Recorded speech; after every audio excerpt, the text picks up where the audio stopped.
Hvorfor er du spiller med på det her hold? Fordi jeg godt kan lide at spille fodbold, og jeg kan ikke holde til at spille på de der store baner der, og folk der takler helt åndssvagt. Så går man jo i stykker, og man skal passe sin arbejde.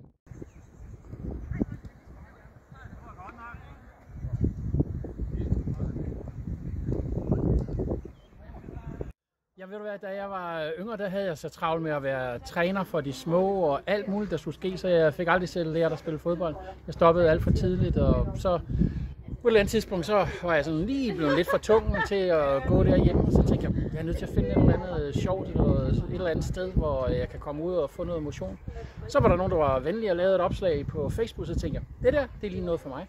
Så kom jeg op om mandagen, mødte alle mulige sjove mennesker, som jeg aldrig nogensinde har set før, og niveauet er meget forskelligt. Selvom du ikke sådan rigtig kan spille fodbold, så kan du være med. Selvom du ikke lige helt har farten, så kan du være med.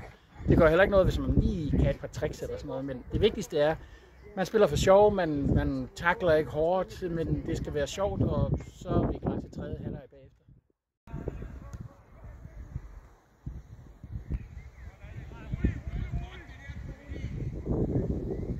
Jamen det er vel faktisk lægen, der sagde, at du skulle være til at have noget motion. Så prøvede jeg at købe en kondicykel, så det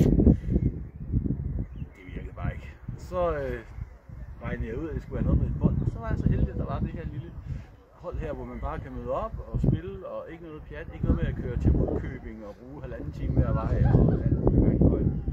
Bare møde op, spille, have det sjovt, og så kan man også tro på, at man kan komme på arbejde næste dag, fordi der ikke er en eller anden 110 kilo tung murer, der synes, at så kommer glidende 2 sekunder for sent eller sådan. Det er vel derfor. Det er lægeordineret.